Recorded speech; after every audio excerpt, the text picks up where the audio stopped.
nós vamos falar sobre sistemas de informação geográfica. Essa aula é uma continuação da aula anterior, que era sobre cartografia digital. Hoje nós vamos ver sobre algumas definições de sistemas de informação geográfica e quais são os componentes que fazem parte desses sistemas. Nós vamos mostrar alguns exemplos de suas funcionalidades e vamos discutir como ele pode ser aplicado na área florestal.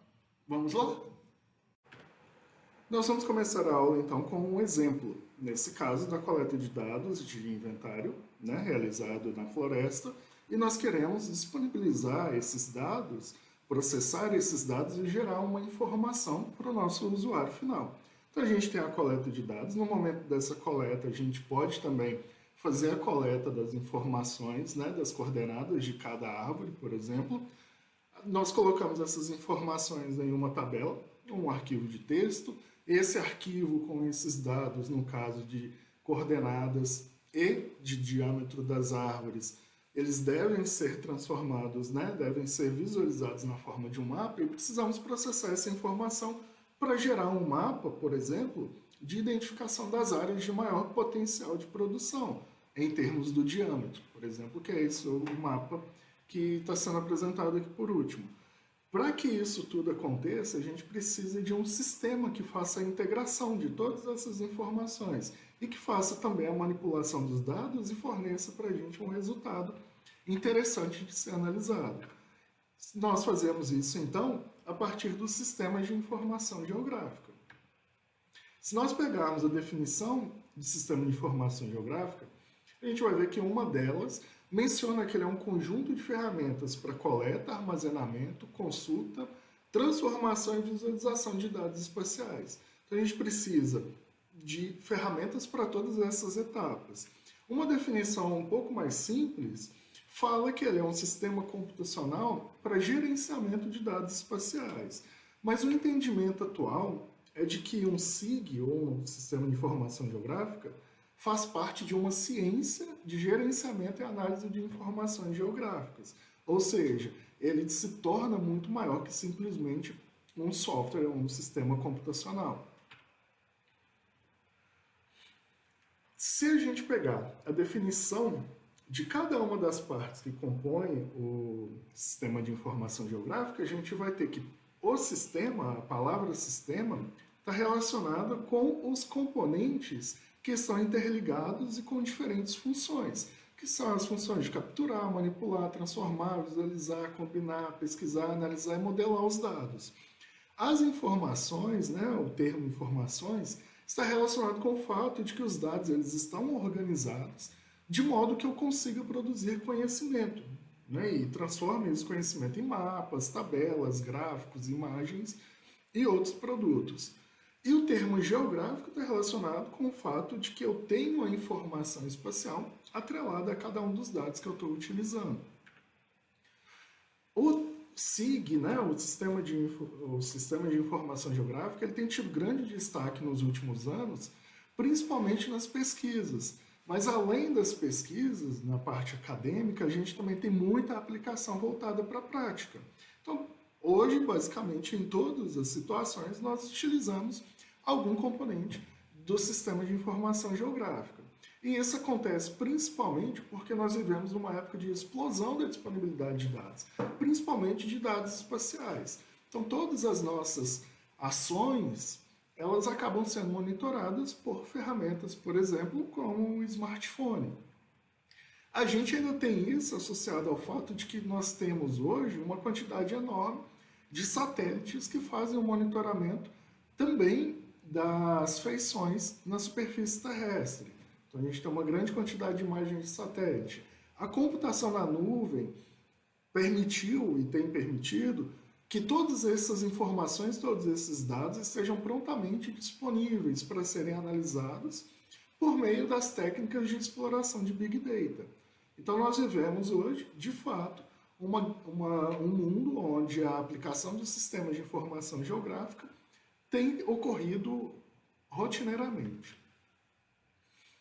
Quando a gente fala em softwares de SIG, nos vem basicamente à cabeça o ArcGIS e o QGIS. O ArcGIS é um software pago, o QGIS é um software livre.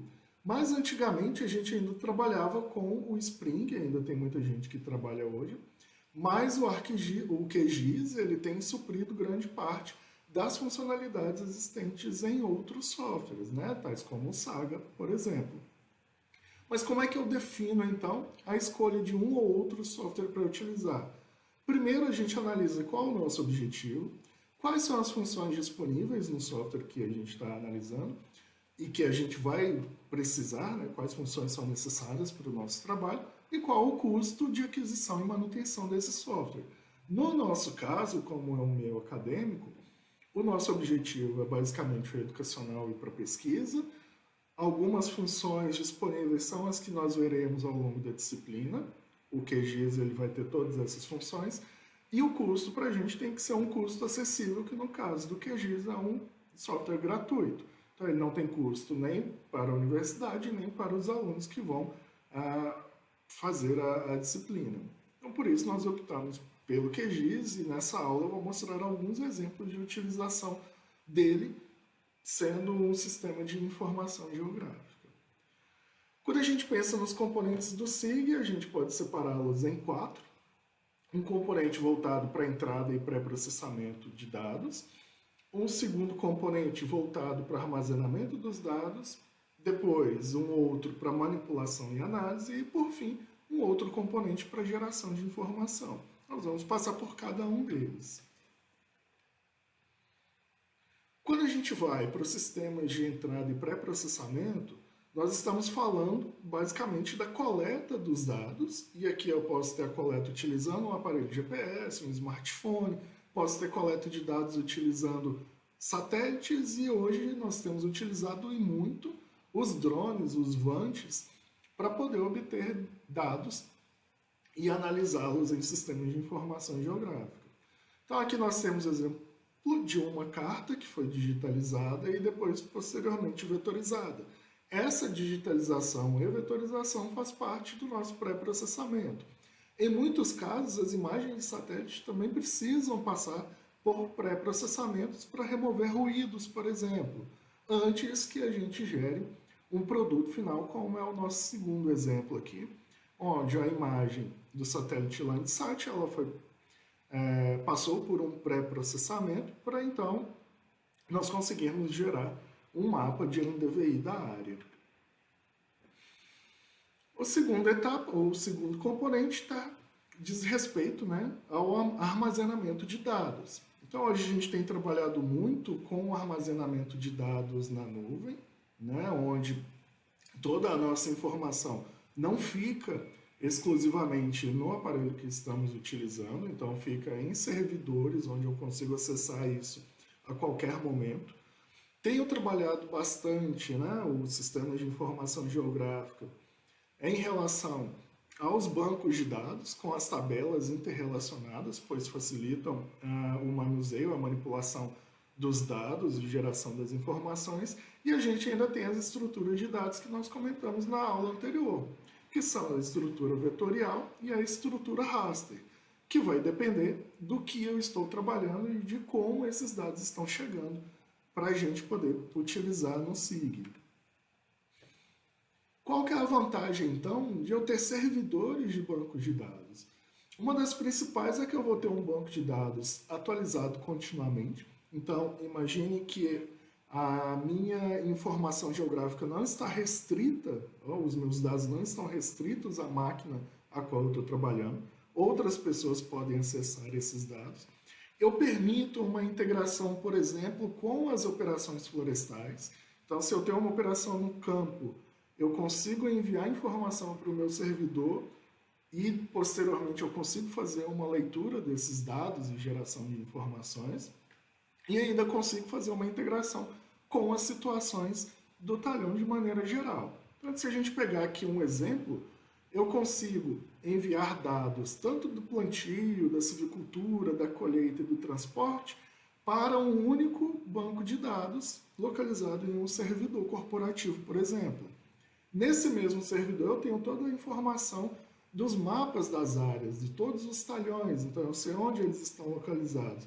Quando eu começo a cruzar essas informações das operações que estão acontecendo no campo com a localização geográfica delas, eu já consigo gerar relatórios para um acompanhamento muito melhor por parte dos gestores florestais. Então, esse sistema de armazenamento de dados, ele tem sido de vital importância para o desenvolvimento e a aplicação das técnicas de geoprocessamento nas ciências florestais, principalmente por conta das grandes extensões de áreas que a gente tem nesse setor. O próximo etapa é a manipulação de dados, né, e a análise desses dados, onde a gente vai então utilizar as ferramentas dos softwares de geoprocessamento, ou softwares que representam os sistemas de informação geográfica. Então a gente tem a possibilidade de fazer a seleção ou classificação de dados de acordo com um determinado critério. Nós podemos combinar diferentes dados para gerar novas variáveis. Nós podemos fazer cálculos geoestatísticos, assim como aquele primeiro que nós vimos, no exemplo lá da coleta do diâmetro.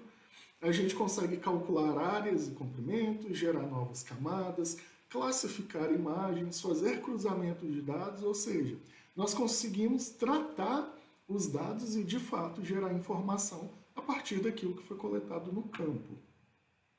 Um exemplo aqui é que eu posso fazer uma seleção só dos talhões que têm idades inferiores a 3 anos, por exemplo. E isso eu faço de maneira razoavelmente simples no software de SIG. Um outro exemplo é se eu quiser fazer o recorte de uma imagem de satélite, ou de uma cena.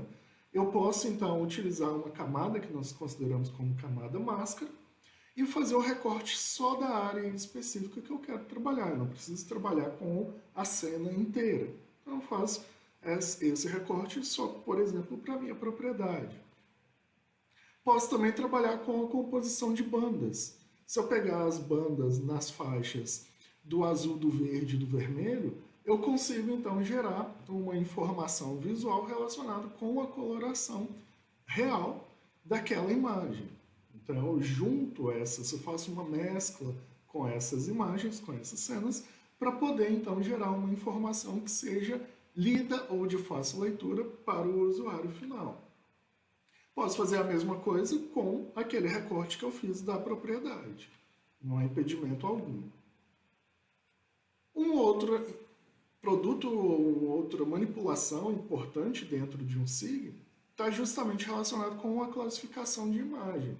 Eu posso fazer essa classificação de maneira semi-automática, ou seja, eu estou fornecendo para o sistema dados, né, no caso aqui são dados das diferentes bandas espectrais, e informo posteriormente quais as classes que eu quero que o sistema mapeie automaticamente para mim. Então aqui no caso eu tenho classe referente às áreas disponíveis para plantio, as áreas que estão plantadas, as áreas onde eu tenho um afloramento rochoso, por exemplo, áreas onde a vegetação nativa e áreas onde eu tenho um acúmulo de água. Com esses dados informados para o sistema, a gente treina um algoritmo de classificação e esse algoritmo então faz a classificação automática dessa imagem. A partir disso eu consigo extrair diferentes informações, por exemplo, qual que é a área plantada, qual que é a área que está disponível para plantio, no meu caso. Se a gente utiliza, por exemplo, uma imagem relacionada com MDVI, eu consigo avaliar qual que é a área de cultivo que está mais saudável ou menos saudável na minha propriedade. Um outro exemplo é da definição de rotas de transporte. Se eu tenho um ponto de origem, que no caso aqui são pilhas de madeira que foram colhidas no campo, e eu quero levá-las até um pátio de estocagem, se eu tenho as minhas rotas ou as minhas estradas mapeadas, se eu tenho um mapa de declividade, por exemplo, né, um mapa de altitude do terreno, eu consigo então calcular qual a melhor rota que vai gastar, por exemplo, a menor distância da pilha até o meu ponto de estocagem. Então, isso faz parte da manipulação e da análise de dados em um SIG. Um outro exemplo é pegar um raster de altitude, extrair curvas de nível de maneira automática, gerar um mapa de declividade e posteriormente classificar esse meu mapa de declividade. Para que isso é importante? Por exemplo, eu definir as áreas que são mecanizáveis na minha propriedade. Um outro exemplo, que foi aquele inicial, a coleta de dados, a avaliação desses dados, a definição se eu posso ou não utilizar ferramentas geoestatísticas para poder aplicar, e por fim a aplicação, gerando um mapa de localização ou de indicação de áreas com maior ou menor diâmetro na minha propriedade. Para tudo isso a gente utiliza pacotes geoestatísticos que estão inseridos dentro do sistema de informação geográfica. Se eu estiver trabalhando com camadas vetoriais, a gente ainda pode executar uma série de funções para que facilite a manipulação de dados. Nesse primeiro exemplo, a gente tem uma camada de entrada, que é uma camada com dados de árvores. Então, cada ponto desse representa uma árvore num plantio florestal. Eu tenho uma camada circular que representa uma parcela de inventário, por exemplo, eu quero extrair da minha camada de árvores só as árvores que estão dentro dessa parcela. Então, eu posso simplesmente utilizar ali a operação de recortar. No QGIS, a gente clica em vetor, geoprocessamento, recortar. A gente tem, então, a saída, que são somente as árvores que estão dentro dessa parcela. Uma outra operação é o cálculo da diferença entre duas camadas. Então, eu tenho uma camada que representa toda a extensão da minha propriedade, uma segunda camada que pode representar uma camada de plantio, e eu quero saber qual que é a área que me sobra na propriedade. Então, eu faço a diferença da primeira camada pela segunda e encontro, então, uma terceira camada, que é a área que não está ocupada por plantio. Tem uma outra função importante, que é a de interseção. No nosso exemplo aqui, nós temos uma área de APP que está sobreposta a uma área de plantio, ou o contrário, uma área de plantio sobreposta a uma área de APP. E eu quero saber qual a área que representa essa sobreposição. Então, utilizo exatamente a função interseção no próprio QGIS. Eu faço a interseção de uma área com a outra e extraio, então, qual a área que está ocorrendo essa sobreposição. Posso fazer a operação de união. Por exemplo, eu tenho duas camadas na primeira imagem, que são a APP ao longo dos cursos d'água e a APP de nascente. Eu quero juntar essas duas camadas. Então, eu posso aplicar a função união. Posso ainda, até mesmo depois de aplicar a união, calcular, então, uma camada que represente apenas a APP, ou seja, eu quero dissolver toda a minha camada anterior para que eu tenha uma única feição representando a APP. Então, eu posso utilizar o comando dissolver. E, por fim, a gente tem, então, o componente que é a geração da informação. Essa geração da informação ela vai ser feita principalmente pela criação de tabelas, né, de resumos estatísticos, por exemplo, dos nossos dados, de gráficos com os dados que nós coletamos ou com as informações que nós criamos. Nós podemos gerar os mapas e podemos gerar atlas, podemos gerar imagens que representam, então, as informações que foram geradas no sistema de informação geográfica.